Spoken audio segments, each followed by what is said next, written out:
Section 87 of the Toilers of the Sea, by Victor Hugo. This recording is in the public domain, read by John Greenman. Chapter 7 There is an Ear in the Unknown. Several hours elapsed. The sun rose dazzling. Its first ray lighted up a motionless form upon the plateau of the Great Douvre. It was Gilliatt. He still lay outstretched on the rock. That icy and stiffened nudity no longer even shivered. His closed eyelids were pallid. It would have been difficult to say whether he was not a corpse. The sun seemed to gaze upon him. If this naked man were not dead, he was so near it that the slightest cold wind was sufficient to put an end to him. The wind began to blow warm and vivifying, the spring-like breath of May. Meanwhile the sun mounted higher in the deep blue sky. Its less horizontal rays grew crimson. Its light became heat. It enveloped Gilliatt. Gilliatt did not stir. If he breathed, it was with that feeble, dying respiration which would hardly cloud a mirror. The sun continued its ascent, its rays falling less and less oblique upon Gilliatt.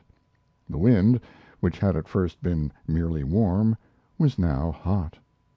That rigid and naked body still remained devoid of movement, but the skin seemed less vivid. The sun, as it approached the zenith, fell perpendicularly on the plateau of the Douvre. A prodigality of light was poured from the heights of heaven. The vast reflection of the glassy sea was added to it. The rock began to grow warm, and revived the sleeper. A sigh heaved Gilliatt's breast. He lived. The sun continued its caresses, which were almost ardent. The wind, which was already the wind of the south and of summer, approached Gilliatt like a mouth breathing gently. Gilliatt stirred. The calmness of the sea was inexpressible. It murmured like a nurse beside her child.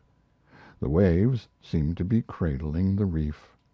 The sea birds, who knew Gilliatt, flew above him uneasily. This was no longer their former wild uneasiness. There was something indescribably tender and fraternal about it. They uttered little cries. They had the air of calling him. A sea mew, who loved him no doubt, was so familiar as to come quite close to him. It began to speak to him. He seemed not to hear. It jumped upon his shoulder and peeked gently at his lips. Gilliatt opened his eyes. The birds, content and shy, flew away.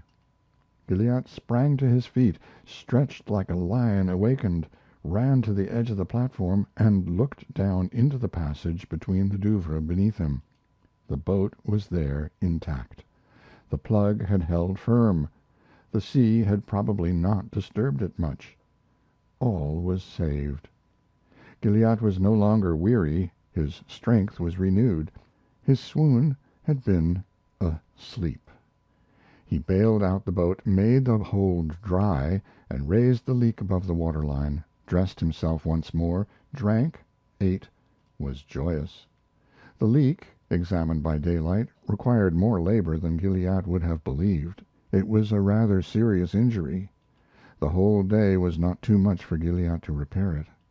On the following day, at dawn, after having removed the barriers and opened the exit from the pass once more, clothed in his rags, which had got the better of the leak, wearing Clubin's belt with the 75,000 francs, standing erect upon the mended boat beside the machinery which he had saved, Gilliatt left the Douvre reef with a good wind and a propitious sea. He steered his course for Guernsey.